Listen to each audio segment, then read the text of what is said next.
अल्लाह तबारक व तआला की अनगिनत नियामतों और रहमतों में से ये मुबारक अय्याम हैं।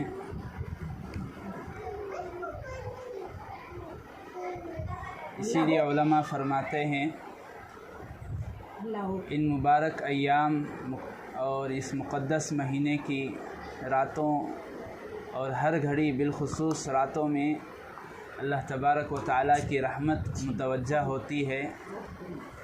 और हदीस में भी आता है कि अल्लाह ताला पहले आसमान पर अपना नुज़ूल फरमाते हैं और ये ऐलान करते हैं अला मिन मुस्तग़फ़िरिन फ़अग़फ़िर लहू अला मिन मुस्तरज़िक़िन फ़अरज़ुक़हू अला मिन मुब्तलन फ़अआफ़ियहू अला कज़ा के मग़फ़िरत का तलब करने वाला है कोई, मैं उसकी मग़फ़िरत कर दूँ। रिज़्क़ का मांगने वाला है कोई, मैं उसे रिज़्क़ अता करूँ। है कोई मुसीबत का गिरफ़्तार, मैं उसकी मुसीबत को दूर करूँ। है कोई इस तरह अलग अलग ऐलानात अल्लाह ताला की तरफ से होते हैं सुबह सादिक़ तक। इसलिए उलमा फरमाते हैं ये रातें बिलखुसूस ताख़रातों को बाज़ उलमा ने ये बिदअत और मकरूह लिखा है कि इन रातों में जलसे जुलूस और तकरीर वग़ैरह किए जाएं। और बाज़ उलमा फरमाते हैं कि मकरूह बिदअत तो नहीं है, अलबत्ता चूँकि ये घड़ियाँ मुबारक हैं इनमें इबादतें होनी चाहिए। मुस्तकिल तौर पर जलसे जुलूस करना, लंबी चौड़ी तकरीरें करना, ये दरअसल इन रातों की नाक़दरी है। लेकिन बाज़ उलमा ने कहा ज़माना आगे बढ़ता गया तो चूँकि ये तकरीरें भी इसलिए हैं ताकि ये बात सामने आए खुलकर इस बात की वजाहत हो जाए कि इन रातों को क्या करना चाहिए, किस तरह गुजारना चाहिए। कुरान और हदीस में इन रातों के गुजारने का क्या तरीक़ा बयान हुआ है, इस बात को बयान करने के लिए तकरीर करना है। तो लिहाजा इस बात को मद्देनज़र रखते हुए तकरीरें करना इंशाअल्लाह मकरूह और बिदअत और नाक़दरी नहीं होगी। लिहाजा आज भी लंबी चौड़ी तकरीर करनी नहीं है क्योंकि आखिरी ताक़रात है और इस आखिरी ताक़रात में जितना हो सके फ़ायदा उठाना है। तहर्रू लैलतुल क़द्री, हदीस पाक में आपने फरमाया शब क़द्र को रमज़ान के आखिरी अशरे के ताक़रातों में तलाश करो, यही सही है। वरना तो बाज़ उलमा कहते हैं 27 में है, बाज़ सहाबा ख़ुद कहते हैं जैसे हज़रत अब्दुल्लाह इब्न अब्बास रज़ी अल्लाह अन्हु हैं, हज़रत उबई इब्न काब रज़ी अल्लाह अन्हु हैं। ऐसे बाज़ सहाबा हैं जो ये कहते हैं कि 27 में शब क़द्र होती है और बाज़ सहाबा हैं कहते हैं 25 में। इसी तरह बाज़ उलमा भी अलग अलग क़ौल नक़ल करते हैं। वरना कुरान और हदीस का सही मतलब, सही मफ़हूम और शरीयत का अगर सही ख़ुलासा देखा जाए तो यही है कि शब क़द्र की कोई सही तायीन नहीं है। बाज़ उलमा कहते हैं, बाज़ बुज़ुर्गान दीन से भी जो ये कहा जाता है मनक़ूल है कि शब क़द्र की रात उस रात ठंडी हवाएं चलती हैं, थोड़ी सी बूंदबांदी होती है, इसी तरह पानी जो है समंदर का मीठा हो जाता है। तो इस तरह की ये जो बातें हैं वो दरअसल वो उस हदीस पाक का मफ़हूम है, मतलब है कि एक हदीस पाक में अल्लाह के नबी अलैहिस्सलाम ने जो बयान फरमाया कि शब क़दर मुझे उसकी तायीन बता दी गई थी कि किस ताक़रात में है, लेकिन दो लोगों के इख्तिलाफ़ झगड़े की वजह से उसकी तायीन उठा ली गई है।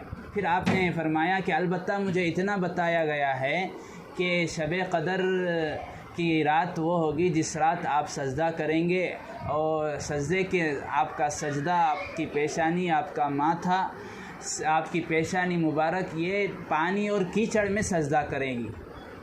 तो सहाबा फरमाते हैं कि जिस दिन आप अलैहिस्सलातु वस्सलाम ने बयान फरमाया तो उसी रात ताक़रात थी, और आपने जब ताक़रात में उस दिन नमाज़ पढ़ाई तो उस दिन बरसात हो रही थी, बारिश हो रही थी।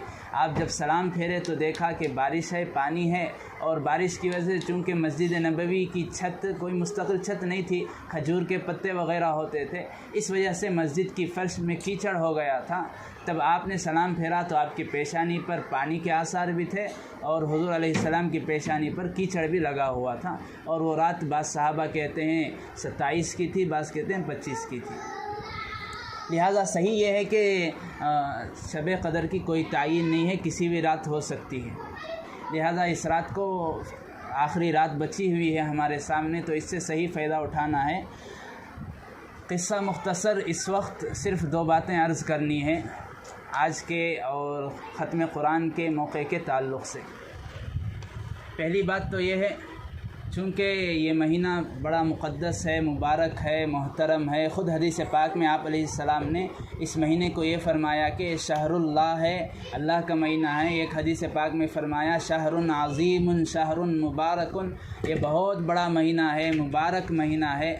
इसकी निस्बत ये जो इसको मुबारक कहा जाता है, मुअज़्ज़ज़ कहा जाता है, मुहतरम कहा जाता है, इसकी कई वजह हैं। एक तो ये कि ख़ुद अल्लाह ने इसको कहा शहरु रमज़ान अल्लज़ी उनज़िला फ़ीहिल क़ुरान, अल्लाह ताला की साथ इस महीने की निस्बत है, इसलिए कि बाज़ चीज़ों की निस्बत बाज़ चीज़ों को करने की वजह से उसकी कदर बढ़ जाती है। जैसे काबतुल्लाह है, काबतुल्लाह क्या है?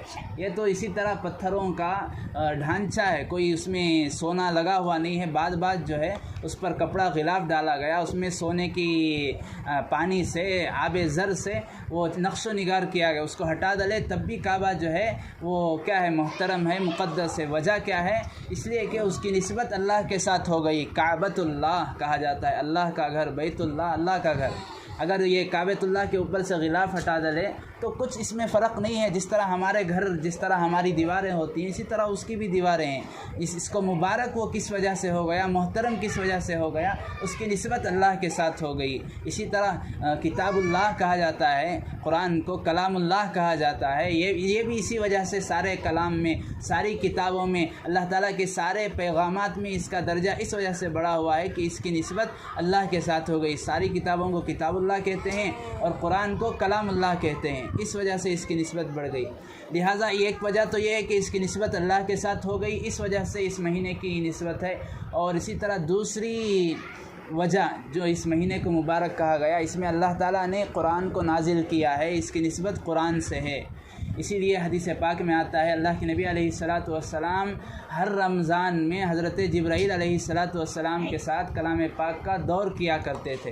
हज़रत जिब्राईल सुनते, फिर आप अलैहिस्सलातु वस्सलाम भी हज़रत जिब्राईल को सुनाते। जब आपकी उम्र मुबारक का आखिरी रमज़ान था तो आपने उस रमज़ान में 2 दौर फरमाए कुरान पाक का। यही सुन्नत चली आती है कि जिसकी वजह से रमज़ान में अमूमन हमारे यहाँ अक्सर मुसलमानों के घरानों में कुरान पाक की कसरत से तिलावत होती है।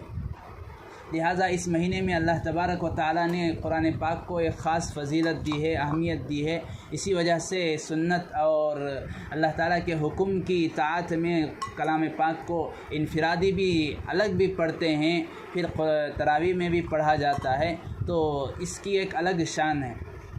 उलमा फरमाते हैं कलाम पाक के मुसलमानों पर 3 हुकूक़ हैं।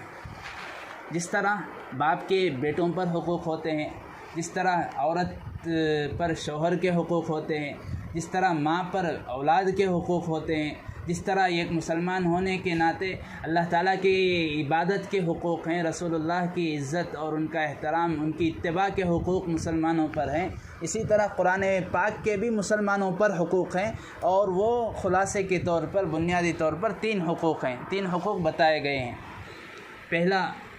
पहला हक़ कुरान पाक का ये है कि कुरान पाक को पढ़ा जाए, हर दिन पढ़ा जाए और सही तौर पर पढ़ा जाए, हर दिन पढ़ा जाए।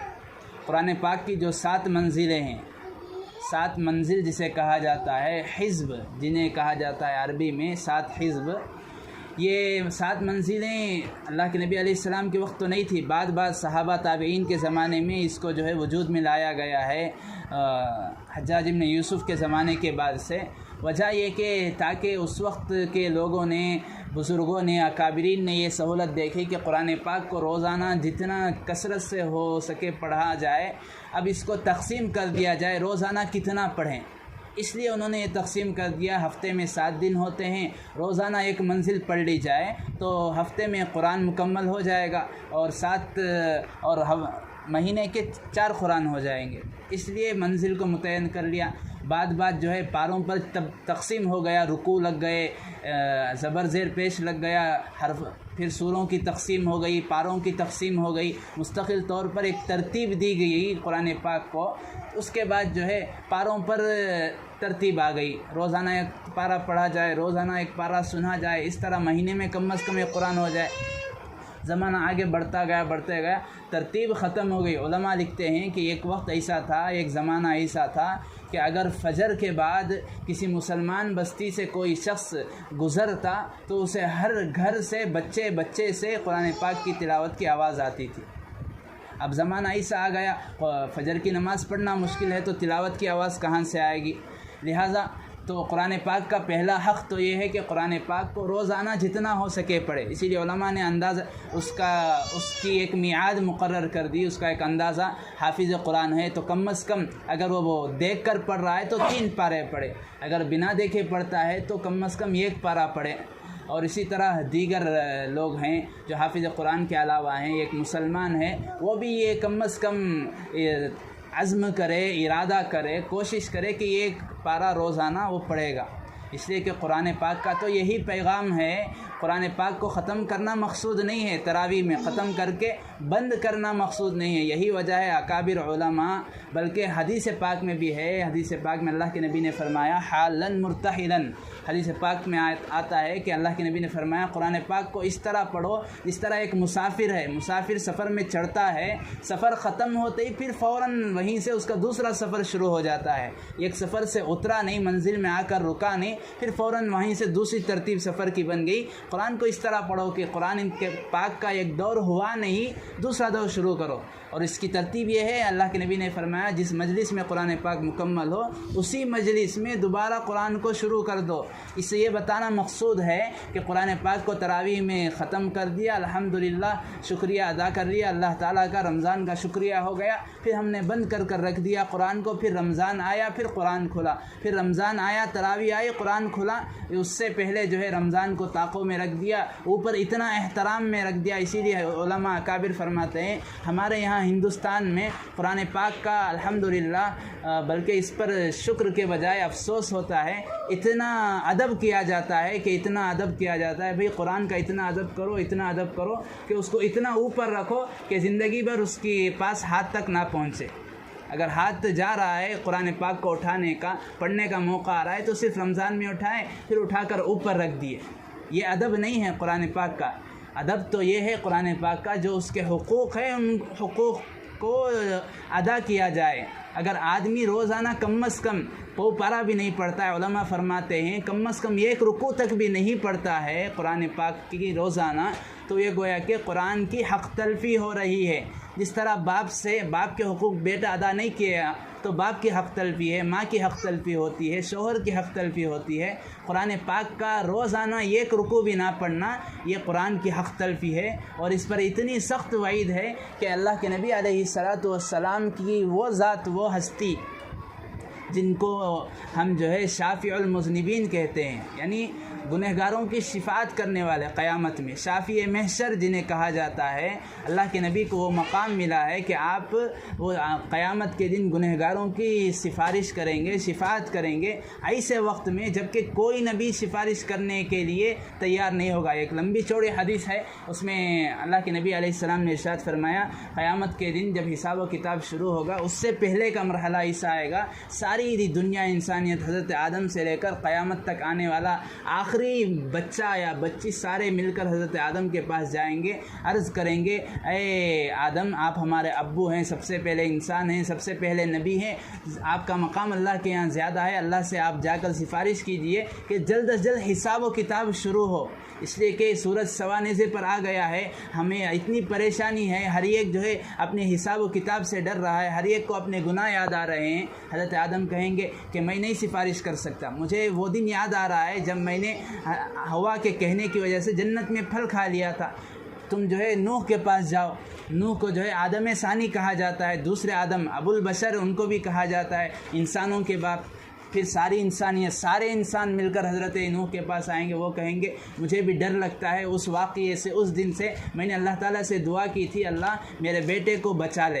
हाँ, जबकि वो नाफरमान था, अल्लाह ताला की डांट आई थी, मुझे वो गलती याद आती है। फिर सारे मिलकर जो है हज़रत नूह के कहने के बाद हज़रत मूसा के पास आएंगे, उन्हें भी अपनी गलती का एहसास होगा। हज़रत ईसा के पास आएंगे, वो भी कहेंगे कि मेरे जाने के बाद लोगों ने मुझे माबूद समझ लिया था, मैं बारी ताला को क्या जवाब दूँगा। अलबत्ता मैं ये कर सकता हूँ, तुम सब के सब मिलकर आखिरी नबी मोहम्मद सल्लल्लाहु अलैहि वसल्लम के पास जाओ, वो हबीब हैं, अल्लाह के महबूब हैं, अल्लाह ज़रूर उनकी सिफारिश कबूल करेगा। इसीलिए उलमा फरमाते हैं अगर कल क़यामत के दिन अल्लाह ताला अल्लाह के नबी की सिफारिश कबूल नहीं करेगा तो किसी का हिसाब व किताब नहीं होगा, किसी का ये फ़ैसला नहीं होगा कि कौन जन्नत में जाएगा कौन जहन्नम में जाएगा। ऐसे नबी वो बाद में अल्लाह के पास जाकर अर्ज़ करेंगे। अल्लाह के नबी हदीस पाक में फरमाते हैं वो वक्त ऐसा होगा मैं अल्लाह के सामने सजदे में गिर जाऊंगा और ऐसी तारीफ़ करूंगा, ऐसे अल्फाज में तारीफ़ करूंगा कि मुझे ख़ुद वो अभी मालूम नहीं है मैं किन अल्फाज में तारीफ़ करूंगा। उस वक्त अल्लाह मेरे दिल में, मेरे जहन में डालेगा,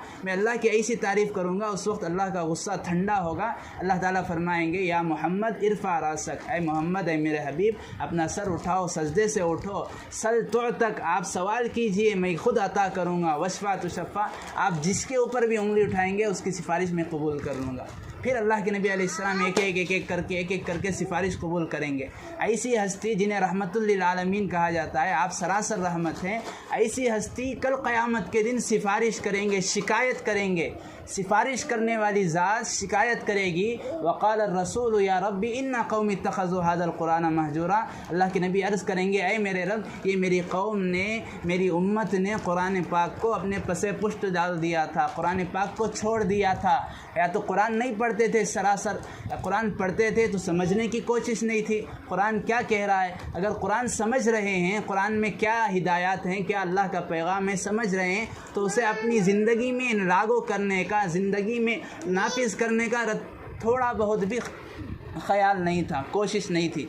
उलमा फरमाते हैं तो कुरान का ये हक़ है, अगर आदमी कुरान नहीं पढ़ रहा है तो कल क़यामत के दिन अल्लाह के नबी की इस वईद का मुस्तहिक़ होता है, शिकायत का मुस्तहिक़ होता है, अल्लाह के नबी के गिले का मुस्तहिक़ होगा। और जिस ज़ात का गिले की ज़द में अगर कोई आदमी आ रहा है, सिफारिश अल्लाह के नबी करेंगे तो जहन्नम से निकाल कर जन्नत में जाएंगे, वहीं पर अल्लाह के नबी गिला करेंगे किसी के मुताल्लिक़ तो उसका छुटकारा तो बहुत मुश्किल है, बल्कि उसका अंजाम अल्लाह ताला भी बेहतर जानते हैं। जन्नत में जाना तो बड़ा मुश्किल काम हो जाएगा।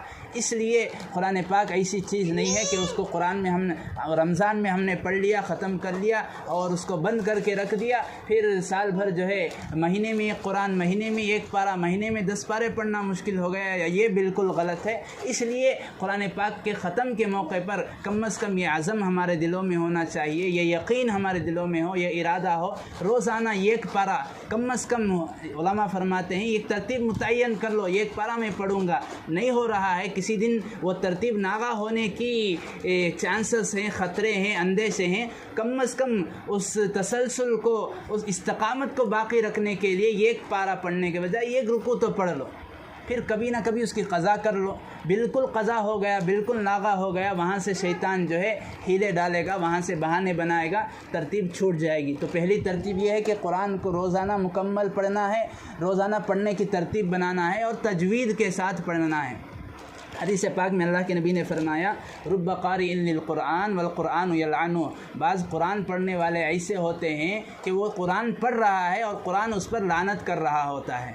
तजवीद की रियायत नहीं होगी, बाज़ मौक़ों पर तजवीद की रियायत नहीं होने की वजह से माने ऐसे बदल जाते हैं जिसकी वजह से नमाज भी बाज़ मरतबा फ़ासिद हो जाती है। इस वजह से तजवीद का सीखना ये ज़रूरी है। तजवीद का मोटा सा ख़ुलासा ये है कि हरूफ तहज्जी जिन्हें हम कहते हैं वो 29 हैं और हर एक हर्फ का अलग अलग मखरज है। हर हर्फ को उसके मखरज से किस तरह अदा किया जाता है ये सीख लेंगे।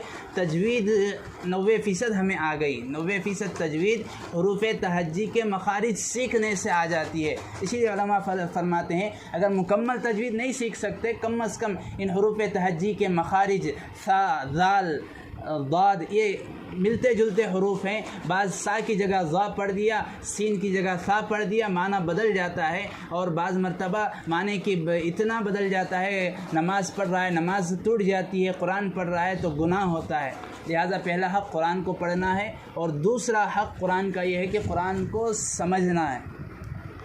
उलमा फरमाते हैं इसकी 2 तरतीब है। सबसे आसान और सबसे आसान तरतीब ये है कि आज चूँकि तरक्की याफ्ता ज़माना है, इस ज़माने में कुरान की तफसीरें लिखी गई हैं, हर ज़ुबान में मिल सकती हैं। तो किसी आलिम की निगरानी में जिस तरह हम रोज़ाना एक पारा पढ़ने की तरतीब बनाते हैं कुरान को, इसी तरह रोज़ाना कम अज़ कम 2 आयतें कुरान को उसके तर्जुमे के साथ पढ़ने की कोशिश करें।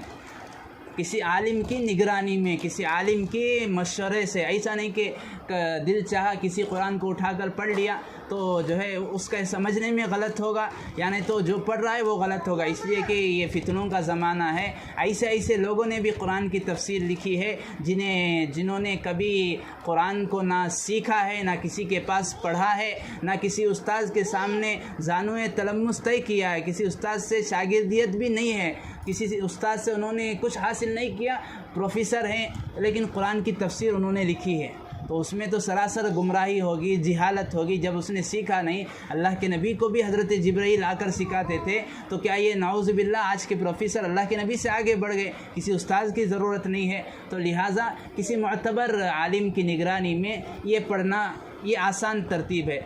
लेकिन बेहतर तरतीब ये उलमा फरमाते हैं कि मुस्तक़िल कुरान पाक की तफसीर का नज़म बनाया जाए, कुरान पाक की तफसीर को सुने, एक मरतबा कुरान पाक की मुकम्मल तफसीर शुरू से आखिर तक सुन लें। उसके बाद ये तरतीब कंटिन्यू तसलसल को रखा जाए कि हम जो है कुरान पाक की 1-2 आयतें तर्जुमे तफसीर के साथ पढ़ें। लिहाजा दूसरा हक़ कुरान का ये है कि कुरान को समझने की कोशिश की जाए। तीसरा हक़ कुरान का ये है कि कुरान पाक में जो कुछ हिदायत हैं, अल्लाह ताला की जो कुछ फरमुदात हैं, अल्लाह ताला के अहकाम हैं, अल्लाह ताला ने बाज़ चीज़ों का हुक्म दिया है, बाज़ चीज़ों को मना किया है, कुरान पाक में जो अल्लाह ताला ने वाक़यात बयान किया है, क्यों बयान किया है, उसको समझकर उसे अपनी ज़िंदगी में उससे जो है थियरी को प्रैक्टिकल बनाना है। उस किताबी बात को, उस सहीफ़े की बात को, अल्लाह ताला के पैगाम को अपनी ज़िंदगी में लागू करना है। ये 3 हुकूक़ हैं। जब तक ये 3 हुकूक़ नहीं होंगे तब तक वो अल्लाह के नबी अलैहिस्सलाम की सिफारिश और शफ़ाअत का मुस्तहिक़ मुसलमान नहीं हो सकता। अगर ये कोई ना कोई हक़ तलफ़ी हो रही है, कुरान तो पढ़ रहा है, ज़िंदगी भर समझने की कोशिश नहीं की। उलमा फरमाते हैं एक शख्स है, एक किसी का आशिक़ होता है, किसी का लवर होता है, उसका महबूब, उसका माशूक़ उसके पास ख़त भेजता है, पैगाम भेजता है, टेलीग्राम आता है, तो जब तक वो उसे ना पढ़ ले, वो इंग्लिश में आया उसे अंग्रेज़ी नहीं आती, वो किसी दूसरी फ़ारसी ज़ुबान में आया उसे नहीं आती, लेकिन फिर भी चूँकि उसके आशिक़, उसके माशूक़ और महबूब की तरफ से आया है, जब तक वो उसे ट्रांसलेट ना कर ले, जब तक वो किसी से ना पढ़वा ले, उसे चैन नहीं आता। इसी तरह ये तो हमारे महबूब हकीकी अल्लाह तबारक व तआला की तरफ से आया हुआ पैगाम है। तो किस तरह हम इसे जो है एक मरतबा पढ़कर सरासर सरसरी पढ़ लिए, इसे बंद करके हमने इसे ताक़ों में रख दिया, ये कुरान का हक़ अदा नहीं हो सकता। आदमी को, मुसलमान को बेचैन रहना चाहिए जब तक कि वो कुरान को ना सीखे, कुरान को ना समझे। इसी वजह से इसका मुशाहदा, इसका तजुर्बा, प्रैक्टिकल वो उन जगहों पर हम कर सकते हैं। किसी छोटी सी सूरत का हमें तर्जुमा आता है और उस वक्त हम उसको पढ़ेंगे नमाज में ऐसे ही पढ़ेंगे तो उसमें जो मज़ा मिलता है, उसमें जो लज्जत मिलती है, वो कुरान पाक को समझे बगैर पढ़ने में लज्जत नहीं मिलती। अगरचे कि अल्लाह ताला की तरफ से ये इनाम का वादा है, अल्लाह के नबी ने फरमाया है कुरान पाक के हर हर पर 10-10 नेकियां मिलती हैं, अगरचे कि बिला समझे पढ़े। आपने फरमाया मैं ये नहीं कहता अलिफ लाम मीम ये पूरा हर्फ है, अलिफुन हरफुन व लामुन हरफुन व मीमुन हरफुन। अलिफ अलग हर्फ है, इस पर 10 नेकियाँ, लाम अलग हर्फ है, इस पर 10 नेकियाँ, मीम अलग हर्फ है, इस पर 10 नेकियाँ। इस तरह हर हर्फ पर 10-10 नेकियाँ बिला समझे पढ़ने पर मिलती हैं। अगर समझ कर पढ़ेगा आदमी तो इस पर कितनी नेकियाँ, और वो समझे हुए कलाम को अपनी ज़िंदगी में उतार लेगा तो इस पर अल्लाह ताला का क्या इनाम है, ये बंदा सोच भी नहीं सकता।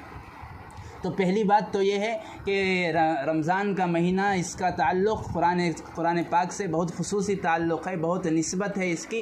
तो रमज़ान का पैगाम कुरान के ताल्लुक़ से यही है कि कुरान के जो हुकूक़ हैं, तीनों हुकूक़ हमें अदा करने की कोशिश करना है हर हाल में, चाहे रमज़ान हो गैर रमज़ान हो। और दूसरी बात, चूँकि कुरान पाक की तकमील हुई है अल्हम्दुलिल्लाह आज के दिन, तो ये भी अल्लाह ताला की एक बहुत बड़ी नेमत है।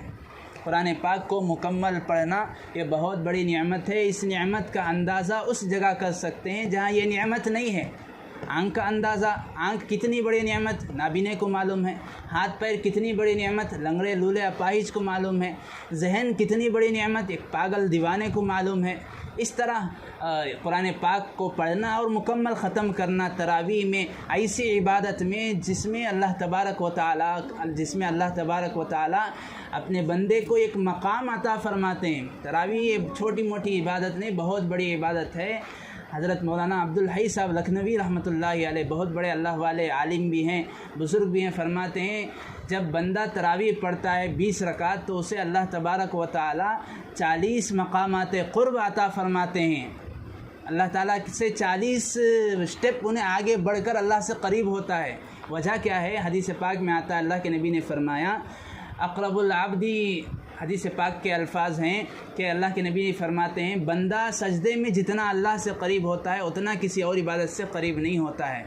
इसीलिए हज़रत थानवी रहमतुल्लाहि अलैह के जो मशहूर खलीफ़ा हैं ख्वाजा अज़ीज़ुल हसन मजज़ूब रहमतुल्लाहि अलैह, जिन्हें मजज़ूब साहब कहते हैं, वो फरमाते हैं अपने शेर में, मैं जब सजदे में सर रख दूँ ज़मीन को आसमां कर दूँ, मैं जब सजदे में सर रख दूँ ज़मीन को आसमां कर दूँ। यानी अल्लाह के नबी अलैहिस्सलाम की जो हदीस है, अल्लाह के नबी ने फरमाया अस्सलातु मिअराजुल मुमिनीन, नमाज ये मोमिनीन की मेराज है। उलमा फरमाते हैं अल्लाह के नबी जब मेराज पर गए, अल्लाह के नबी ने ज़ुबान हाल से अल्लाह ताला से ये दरख्वास्त की कि बारी ताला आपने मुझे मेराज नसीब फरमाया। मेराज क्या है? मेराज मतलब बुलंदी, तरक्की, इतनी बुलंदी कि अल्लाह के नबी अलैहिस्सलाम और बारी ताला बिल्कुल करीब हो गए। कुरान ने कहा फ़काना क़ाब क़ौसैन औ अदना, एक तीर एक कमान, बल्कि 2 तीर 2 कमान जितना फ़ासला होता है दो लोगों के दरमियान, 2 तीर 2 कमान का फ़ासला, इतने करीब अल्लाह ताला से अल्लाह के नबी हो गए थे। इतने करीब थे जहाँ पर जिब्राइल भी नहीं जा सकते थे, उससे आगे बढ़ गए। तो क़ुर्बत, मेराज का मतलब अल्लाह से करीब होना, इतना बुलंद दर्जा अल्लाह के नबी को मिला था। तो अल्लाह के नबी ने अल्लाह ताला से पूछा, बारी ताला आपने मुझे ये मकाम अता किया मेराज का, मेरी उम्मत को क्या आप अता करेंगे? मेरी उम्मत के पास मैं क्या तोहफ़ा लेकर जाऊँगा? तो अल्लाह के नबी को उस वक्त अल्लाह ताला ने यह तोहफ़ा दिया था, अस्सलातु मिअराजुल मुमिनीन, मोमिनीन की मेराज ये नमाज है। उलमा फरमाते हैं इसीलिए जब बंदा सही मानों में सजदा करता है, सजदे के आदाब के साथ, सजदे की सुन्नतों के साथ, मुस्तहब्बात के साथ, खुशू खुजू के साथ, इखलास और लिल्लाहियत के साथ जब उसका सजदा होता है तो वो ज़मीन पर सजदा नहीं करता बल्कि रहमान के कदमों पर सजदा करता है। तो ये मकाम है सजदे का। इसी वजह से हज़रत मौलाना अब्दुल हई साहब ने फरमाया कि जब वो इसीलिए आज जो सूरा पढ़ा गया सूरा अलक़, उसकी आखिरी आयत में अल्लाह ताला फरमाते हैं कि सजदा करो और मेरे से करीब हो जाओ। जो सजदे की आयत है, जो पढ़कर सजदा किया जाता है, उसका मतलब यही है सजदा करो मेरे से करीब हो जाओ। 20 रकात तरावी में 40 मरतबा सजदा कर रहा है तो 40 मकाम अल्लाह ताला का उसे हासिल हो गया। ऐसी इबादत में उसने पूरे रमज़ान में कुरान पाक को पढ़ा है। ये कोई छोटी नेमत नहीं है, ये इतनी बड़ी नेमत है। उलमा फरमाते हैं इसका जितना भी शुक्रिया अदा किया जाए ये कम ही है। तो ऐसे मौके पर हमें 2 काम करना है। ख़त्म कुरान के मौके पर दो काम करना है, इसलिए कि इस मौके पर दुआएं कबूल होती हैं बुज़ुर्गों से, बल्कि सहाबी रसूल से मनक़ूल है। बाज़ लोग शिकायत करते हैं कि बाज़ लोग एतराज़ करते हैं, सवाल करते हैं ख़त्म कुरान के मौके पर दुआ कबूल होना साबित नहीं है, ये जो है मनगढ़ंत चीज़ है, लोगों ने बना ली, बल्कि सहाबी रसूल से साबित है। हज़रत अब्दुल्ला इब्न अम्र रज़ी अल्लाह अन्हु फरमाते हैं, उनसे मनक़ूल है, उनके मामूलात में यह था कि जब भी वो कुरान को ख़त्म करते थे अपने घर वालों को बल्कि अपने ख़ानदान वालों को जमा कर लेते थे और उस वक्त दुआ करते थे, इज्तिमाई तौर पर दुआ करते थे और फरमाते थे कि इस वक्त में दुआएं कबूल होती हैं। और उसके बाद ताबीन, तबे ताबीन, बुज़ुर्गान दीन, उन सब से मनक़ूल है, वो सब यही कहते हैं, सब का यही कहना है कि ख़त्म कुरान के मौके पर दुआएं कबूल होती हैं। लिहाजा इस मौके पर दो काम करना है। सबसे पहले तो अल्लाह ताला का शुक्र अदा करना है। हज़रत अबू बकर रज़ी अल्लाह अन्हु से मनक़ूल है, हज़रत अबू बकर फरमाया करते थे, बंदा जो भी इबादत करता है, अल्लाह ताला जो भी इबादत की उसे तौफ़ीक़ देता है, इबादत करने के बाद फ़ौरन दो काम कर ले, अल्हम्दुलिल्लाह कहे, फिर अस्तग़फ़िरुल्लाह कहे। जब ये दो जुमले कहता है तो उस वक्त शैतान के ये कहता है उससे कि तूने मेरी कमर तोड़ दी। इसलिए कि शैतान का हमला जो होता है किसी भी बंदे पर दो तरह से, या तो उसे तकब्बुर में मुब्तला करेगा कि तू पूरे रमज़ान तूने 7 कुरान पढ़े, पूरे रमज़ान तूने तरावी पढ़ी, पूरे रमज़ान तूने सदका दिया, ज़कात दिया, फ़ितरा अदा किया, तूने ये इबादत की, अब उसके अंदर तकब्बुर आ गया और मेरे से बड़ा कोई आबिद नहीं है, अब रियाकारी भी आ गई, दूसरों की हक़ारत भी आ गई, तो अब तकब्बुर से या तो उस पर हमला कर रहा है शैतान। दूसरा तरीक़ा जो शैतान का हमले का होता है मायूसी है, और ये तो बड़ी ख़तरनाक चीज़ है मायूसी। मायूसी आदमी को कुफ्र की दहलीज तक ले जाती है, मायूसी से आदमी काफिर हो जाता है। मायूसी कैसी? इतना भी मायूस नहीं हो गया भाई रमज़ान चले गया, भाई मैंने कुछ नहीं किया, रमज़ान चले गया, मैंने कुछ इबादत नहीं की, कुरान नहीं पढ़ा, इतना मायूस हो गया, इतना मायूस हो गया, अब अल्लाह की रहमत से मायूस हो गया। अब उसे अल्लाह की ज़ात पर भरोसा नहीं रहा। अल्लाह तो माफ़ करने वाले हैं, जहाँ पर उससे गलती हुई है सही, बेशक अपनी गलती का एतराफ़ होना चाहिए, इकरार होना चाहिए, लेकिन वो अपनी गलती का एतराफ़ और इकरार मायूसी तक नहीं जाना चाहिए, मायूसी तक चली गई। इसीलिए आज ही एक जगह मैं पढ़ा, हज़रत मौलाना शाह हकीम अख्तर साहब रहमतुल्लाहि अलैह, पाकिस्तान के बहुत बड़े आलिम, हज़रत फरमाते हैं बहुत सारे लोगों में, दीनदारों में ये चीज़ जो पाई जाती है बहुत बिल्कुल गलत है। रमज़ान जाते हैं, रमज़ान के चले जाने पर वो बहुत गम ज़दा अफसरदा हो जाते हैं, भाई रमज़ान चले गया, भाई अरे खुश होना चाहिए। अल्लाह ताला जब रमज़ान भेजे खुश हो जाओ, अल्लाह ताला ने ईद दिया खुश हो जाओ, अल्लाह ताला ने ईद ख़त्म कर दी खुश हो जाओ, शव्वाल के 6 रोज़े रखो। अल्लाह ताला के जो भी फ़ैसले होते हैं, जो भी नेमतें होती हैं, उन नेमत पर राज़ी हो जाओ, इसी को कहते हैं रज़ा बिल क़ज़ा। अल्लाह ताला के हर फैसले पर राज़ी हो जाओ, वरना तो आदमी मायूसी में अगर चला गया, डिप्रेशन जिसे कहते हैं, अल्लाह की रहमत से बिल्कुल नाउम्मीद हो जाएगा। एक है मायूसी, एक है अपने गलती का एतराफ़, इकरार। ऐसा फिर मायूसी नहीं, इसका मतलब ये नहीं कि आदमी तकब्बुर में मुब्तला हो जाए, तकब्बुर भी नहीं होना है, मायूसी भी नहीं होना है। दोनों के दरमियान जो चीज़ है वो ये कि शुक्र भी हो, इस्तिग़फ़ार हो। शुक्र किस बात पर? अल्लाह ताला ने मुझे जो भी टूटी फूटी इबादत करने की तौफ़ीक़ दी है, मैंने तरावी पढ़े, मैंने रोज़े रखे, मैंने तिलावत की, इस पर अल्लाह ताला का शुक्र अदा करता हूँ। बग़ैर अल्लाह की तौफ़ीक़ के मैं कुछ नहीं कर सकता था। और इस्तिग़फ़ार इस पर है कि तरावी जिस तरह पढ़नी थी मैंने नहीं पढ़ी, कुरान जिस तरह पढ़ना था मैंने नहीं पढ़ा, रोज़ा रख कर जिस तरह रोज़े की हकीकत तक पहुँचना था, रोज़ा से क्या अल्लाह ताला मकसद था अल्लाह का, शरीयत का, मैंने उसको हासिल नहीं किया, मैं उस तक नहीं पहुँचा। इस बात पर मैं अल्लाह ताला का शुक्र अदा करता हूँ। अगर ये दो चीज़ें रहेंगी तो इंशाअल्लाह उलमा फरमाते हैं अल्लाह तबारक व तआला उसकी इबादतों को भी कबूल फरमाएंगे जो कुछ उसने किए हैं, और अल्लाह तबारक व तआला रमज़ान के बाद की उसकी ज़िंदगी भी संवारेंगे। हदीस पाक में आता है, मन सलिमत रमज़ान सलिमत लहू साइरुस्सना, जिसका रमज़ान सही तौर पर गुज़र गया उसका सारा साल सही तौर पर गुज़र जाता है। रमज़ान चूँकि ये ट्रेनिंग कोर्स है, मश्क कोर्स है, ये कैंप है, तरबियती कैंप है, ट्रेनिंग कैंप है, लिहाजा इस मौके पर दो काम करना है दुआओं में। एक तो अल्लाह का शुक्र अदा करना है, और दूसरा अल्लाह तबारक व तआला से इस्तिग़फ़ार करना है। इबादतों पर शुक्र है, अपनी कमी और कोताहियों पर इस्तिग़फ़ार है, और ये कोई छोटी नेमत नहीं है, बहुत बड़ी नेमत है तौबा इस्तिग़फ़ार भी। इसलिए कि हदीस पाक में आया, अल्लाह के नबी ने फरमाया, कुल्लुकुम ख़त्ताऊन व खैरुल ख़त्ताईन अत-तव्वाबून, तुम सब के सब गुनहगार हो और सब में बेहतरीन गुनहगार वो है जो तौबा करता है, ये हदीस में एक हदीस कुदसी है, अल्लाह ताला ख़ुद इरशाद फरमाते हैं, अल्लाह ताला फरमाते हैं अगर सारी इंसानियत ऐसी हो गई कि उनमें से कोई भी गुनाह नहीं कर रहा है तो मैं सबको मौत दे दूँगा, सबको हिलाक कर दूँगा, फिर मैं ऐसी इंसानियत को पैदा करूँगा जो गुनाह करेगी फिर तौबा करेगी। मतलब ऐसा नहीं कि आदमी बिल्कुल सूफ़ी हो गया, गुनाह ही नहीं हो सकते, बिल्कुल मुहाल है। अल्लाह ताला ने गलती का मादा रखा है, गुनाह होते हैं, उस पर तौबा होना, ये अल्लाह ताला को ये अदा बहुत पसंद आती है। इसलिए अपनी इबादतों पर शुक्र हो, अपनी कमी कोताहियों पर इस्तिग़फ़ार हो। ये वो मौका है, चूँकि ये ऐसा मौका है, इसमें रमज़ान की रात है, शब और ताक़रात है, आखिरी अशरे की रात है, ख़त्म कुरान की रात है। ये ऐसे मौके आपस में जमा हो गए, इकट्ठे हो गए हैं इत्तिफ़ाक़ से, इसमें ज़रूर ज़रूर अल्लाह ताला दुआ कबूल करते हैं। तो इज्तिमाई दुआ तो इसलिए की जाती है, जो कुछ हमने कुरान पढ़ा है, सुना है, उसमें जो कमी कोताहियाँ हैं तो उस पर इस्तिग़फ़ार करें, और जो इबादतें हुई हैं उस पर एक साथ होकर शुक्र अदा करें, और ये सुन्नत, बुज़ुर्गों की सुन्नत ज़िंदा हो जाए, सहाबा की सुन्नत ज़िंदा हो जाए, इसलिए इज्तिमाई दुआ की जाती है। वरना तो हमारी जो हाजतें हैं, हमारी जो मुरादें हैं, वो तो हमें अल्लाह ताला से कहना है। उलमा फरमाते हैं दुआ एक ऐसी इबादत है, बंदा उसमें अपनी हाजत मांग रहा है, अल्लाह पैसे दे अपने लिए मांग रहा है, वो इबादत है। अल्लाह सेहत दे अपने लिए, अपनी हाजत को पूरी करवा रहा है, तो एक ऐसी जामी, एक ऐसी बेहतरीन दुआ है, बेहतरीन इबादत है दुआ। कोई इबादत ऐसी नहीं है, नमाज़ पढ़ रहा है तो अल्लाह के लिए पढ़ता है, रोज़ा रखता है अल्लाह के लिए रखता है, ज़कात देता है अल्लाह के लिए देता है, फिर इसी तरह कुरान की तिलावत करता है अल्लाह के लिए। दुआ एक ऐसी इबादत है, अपने लिए कर रहा है फिर भी उसको अल्लाह ताला इबादत बना देते हैं। और दुआ में तो यही मकसूद है, अल्लाह ताला ने ख़ुद फरमाया है उदउ रब्बकुम तज़र्रुअन व खुफ़िया, दुआ इस तरह करो कि तुम गिड़गिड़ा कर और छुप कर आहिस्ता दुआ करो। इसीलिए सुन्नत दुआ तो यही है, दुआ का सुन्नत तरीक़ा कि इनफरादी दुआ हो।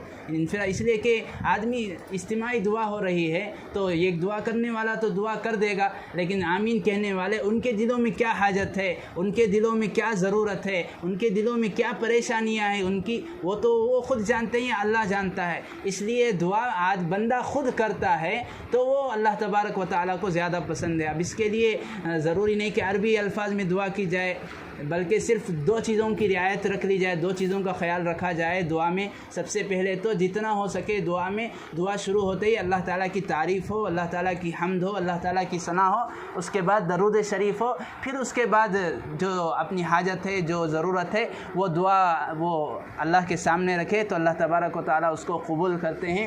अल्लाह ताला से दुआ है, अल्लाह ताला कहने सुनने से ज़्यादा सही मानों में समझने की और अमल करने की तौफ़ीक़ नसीब फ़रमाएँ। अल्लाह ताला बक़िया औक़ात को हमें रमज़ान की सही मानों में गुजारने की तौफ़ीक़ अता फ़रमाए। आमीन व आखिर दावाना अल्हम्दुलिल्लाहि रब्बिल आलमीन।